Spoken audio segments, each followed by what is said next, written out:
ভাইরা আমার, মানুষের মৃত্যুর ঠিক শেষ মুহূর্তে যখন তিনি মৃত্যুবরণ করেন নাই, আল্লাহ তাআলার পক্ষ থেকে নিযুক্ত ফেরেশতারা হাজির হয়ে যান। নবী আলাইহিস সালামের দীর্ঘ একটা হাদিসে তিনি এর বিবরণ দিয়েছেন। এটা অদৃশ্যের জগতের বিষয়, যেটা আমরা দেখতে পাই না। এটা জানার একমাত্র উপায় হলো ওহী। আল্লাহ তাআলা স্বয়ং ওহীর মাধ্যমে নবীজি সাল্লাল্লাহু আলাইহি সাল্লামকে জানিয়েছেন, তার মাধ্যমে আমরা জেনেছি। এটি আমাদের জানার সূত্র, কারণ এটা দেখার জিনিস না, আলমুল গায়েব বা অদৃশ্যের জগতের বিষয়। ওহী নির্ভর জ্ঞান ছাড়া এই বিষয়ে জানার কোনো উপায় নেই। তো নবী আলাইহিস সালামের দীর্ঘ হাদিস থেকে আমরা জানতে পারি, কোনো মানুষ যদি জান্নাতি হন, তার রূহ কবজ করার জন্য ফেরেশতাদের একটা বিশাল দল আসে।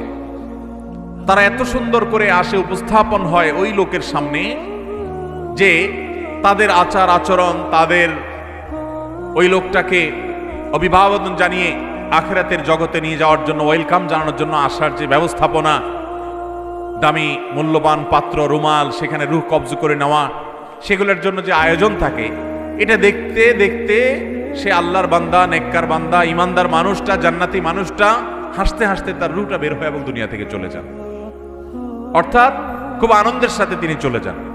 আর এর বিপরীতে যেই লোকটা জাহান্নামী, তার রূহ কবজ করার জন্য ফেরেশতাদের একটা দল আছে, কিন্তু তারা এতটা ভয়ঙ্কর ভাবে উপস্থাপিত হয়, এতটা তীব্র ভয়ঙ্কর রূপে তার সামনে আবির্ভূত হয়, উপস্থাপন করে নিজেদেরকে, যে সে দৃশ্য দেখে তার হাহাকার শুরু হয়। আশেপাশে মানুষগুলো টের পায় না, কিন্তু সে ঠিকই টের পায়। এই জন্য মানুষের মৃত্যুর আগ মুহূর্তে মানুষ টের পেয়ে যায়। এমনকি যারা ঈমানের উপরে সারা জীবন অটল ছিল, অবিচল ছিল, তাকওয়ার উপরে অটল অবিচল ছিল, হারাম থেকে বাঁচার জন্য সংগ্রাম করেছে সারা জীবন, এই মানুষগুলোকে কোরআনে বর্ণিত আয়াতে বলছে যে তাদের জীবন সায়ান্নে, তাদের রূহ কবজ করার আগে আল্লাহর পক্ষ থেকে ফেরেশতারা তাদেরকে জানিয়ে দেন, তারা উপস্থিত হন, তাদেরকে সুসংবাদ দিতে থাকেন, আল্লাহ খাউফুন আলাইহিম ওয়ালা হুম ইয়াহজানুন, যে তাদের কোনো ভয় নাই, তাদের কোনো পেরেশানি হবে। আল্লাহ তাআলা আমাদের সবাইকে নেক মৃত্যু, ঈমানের মৃত্যু, জান্নাতি মানুষের মৃত্যু আমাদের সকলকে নসিব করুন। তাহলে এই হাদিস এবং আয়াত, বিভিন্ন আপনার জান কবজের সময়কার, পূর্বেকার ফেরেশতাদের মহড়া, প্রস্তুতি, এগুলোর বিবরণ থেকে বোঝা যায় যে আশেপাশে মানুষ টের না পেলেও যার রূহ কবজ হচ্ছে তিনি ঠিকই টের পান। ভালো মৃত্যু, ঈমানের মৃত্যুর জন্য বেশ কিছু আমল আছে ভাই, সে আমলগুলো আমরা কোনো একটা মাহফিল আলোচনা করবো ইনশাআল্লাহ।